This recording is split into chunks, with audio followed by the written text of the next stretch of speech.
Hello friends, welcome back to my channel.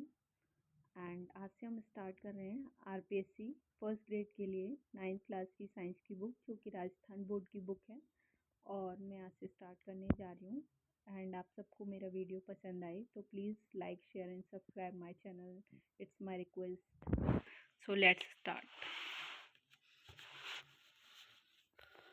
सो हम start करते हैं। Meaning of science.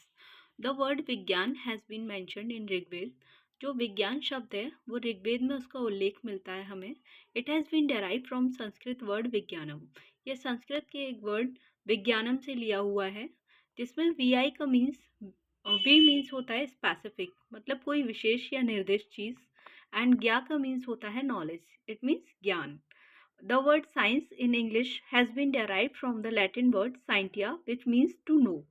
और ये इंग्लिश में जो साइंस वर्ड है वो लैटिन वर्ड साइंटिया से आया है, जिसका मतलब है टू नो, जानना। नेक्स्ट है हमारा topic scientific method.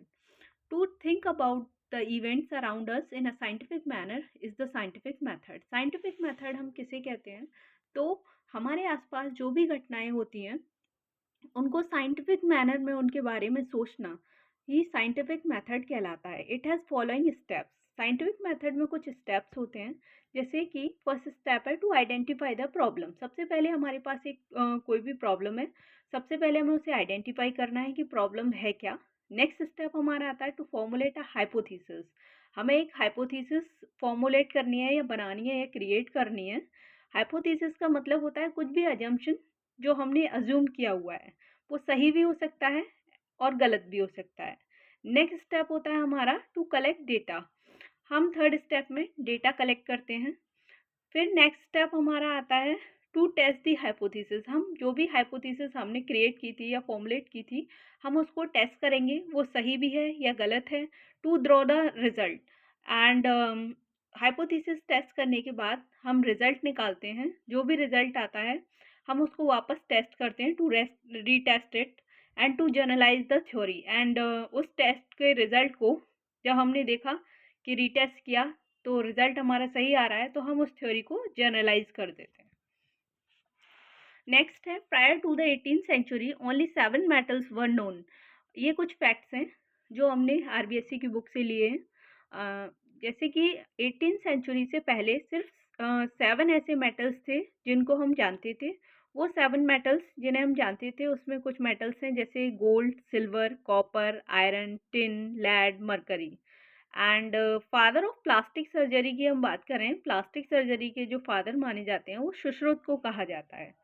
The Arabic translation of Sushruta Samhita is known as किताब शाह सुन अल हिंदी। जो इनका बुक थी सुश्रुत संहिता, जिसका अरेबिक में ट्रांसलेशन हुआ, उसका जो नाम है अरेबिक में किताब शाह सुन अल हिंदी है, और उसको किताब ए सुरसुरुत भी कहा जाता है।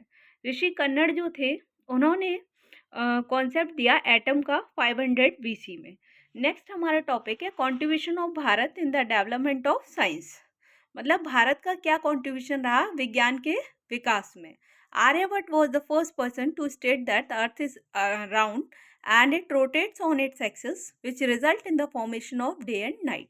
आर्यभट्ट वो पहले व्यक्ति थे जिन्होंने ये बताया कि पृथ्वी जो है वो राउंड है और ये अपनी एक्सिस पर ही घूमती है, जिससे कि अपनी एक्सिस पर घूमने के कारण ही दिन और रात जो होते हैं वो पृथ्वी पर होते हैं। Next, moon science by the light of sun. Aryabhata ने ही हमें ये बताया जो चंद्रमा है वो भी सूर्य की रोशनी से ही चमकता है। Next, Brahmagupta was the mathematician who made the rules to work with zero. Brahmagupta वो मैथमेटिशियन थे जिन्होंने कुछ रूल्स बताए जो जीरो के साथ वर्क करते हैं फर्स्ट टाइम। चंद्रशेखर वेंकट रमन, ये भी एक काफ़ी फेमस साइंटिस्ट हैं, was the scientist whose discovery is known as Raman effect. इन्होंने एक डिस्कवरी की जिसको रमन इफेक्ट के नाम से जाना जाता है। He received the Nobel prize in 1930। CV Raman इनको कहा जाता है। इनको नोबेल प्राइज जो रिसीव हुआ वो 1930 में हुआ। Raman effect was demonstrated by him on 28 February. Raman effect CV Raman के द्वारा दिया गया 28 फरवरी को। This day is celebrated as national science day. और 28 फरवरी को हम नेशनल साइंस डे के रूप में मनाते हैं। Raman effect is that amazing effect by which the nature of light changes when it passes through a transparent medium. Raman effect हमें बताता है कि जो लाइट का जो नेचर होता है, जब लाइट किसी ट्रांसपेरेंट मीडियम के थ्रू पास होती है तो लाइट का जो होता है नेचर वो चेंज होता है। This medium can be either solid, liquid और गैस। जब भी लाइट पास होगी तो कोई भी मीडियम यूज कर सकती है, सॉलिड हो, लिक्विड हो या फिर गैस हो। Next, the promoter of chemical industry in India Prafulla Chandra Ray. जो केमिकल इंडस्ट्री इंडिया में है उसको जो सबसे पहले जो प्रमोट किया वो प्रफुल्ल चंद्र रे नामक व्यक्ति ने किया।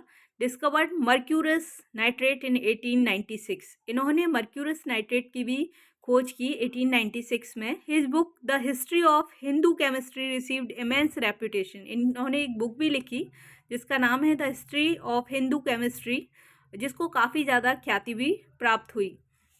Next, scientific achievement of contemporary Bharat, यानी कि हमारा जो कॉन्टेम्प्ररी इंडिया है उसमें हमने क्या क्या साइंटिफिक अचीवमेंट्स किए। The first underground atomic testing was successfully accomplished by Bharat at Pokhran in 1974। सबसे पहली जो अंडरग्राउंड एटॉमिक टेस्टिंग हुई और जो काफ़ी सक्सेसफुल भी हुई भारत के द्वारा, वो पोखरण में की गई 1974 में। And the second test was conducted at Khetolai. And second जो टेस्ट हुआ था वो हुआ खेतोलई में। In 1975 Bharat first artificial satellite Aryabhata was launched. 1975 में भारत की सबसे पहली आर्टिफिशियल सैटेलाइट जो आर्यभट्ट के नाम से जानी जाती है वो लॉन्च हुई। Next, satellite name Rohini was launch by ISRO. एक दूसरी सैटेलाइट है जिसका नाम रोहिणी है, वो इसरो के द्वारा, Indian space research organisation ISRO जिसे हम कहते हैं शॉर्ट में, उन्होंने एक व्हीकल SLV-3 के थ्रू उसको लॉन्च किया भारत में। Next, Bharat first mission to moon Chandrayaan was launch on 22 October 2008। Next, जो भारत का जो फर्स्ट मिशन था जो मून के लिए, जिसको हम चंद्रयान फर्स्ट के नाम से जानते हैं, वो 22 अक्टूबर 2008 को लॉन्च हुआ। The Mars orbital mission was launch on 24 September 2014। Mars orbital mission जो था वो 24 सितंबर 2014 को लॉन्च हुआ। So this was it. And यहाँ हमारा फर्स्ट चैप्टर कंप्लीट होता है। मैं आपसे मिलती हूँ नेक्स्ट वीडियो में विद सेकंड चैप्टर। और ऐसे करके हम पूरा RBSC की जो 9th क्लास की बुक है साइंस की उसको कंप्लीट करेंगे। एंड अगर आपको मेरा वीडियो पसंद आया हो और मेरे समझाने का तरीका समझ आया हो तो प्लीज़ मेरे वीडियो को लाइक, शेयर एंड सब्सक्राइब ज़रूर करें। Thank you.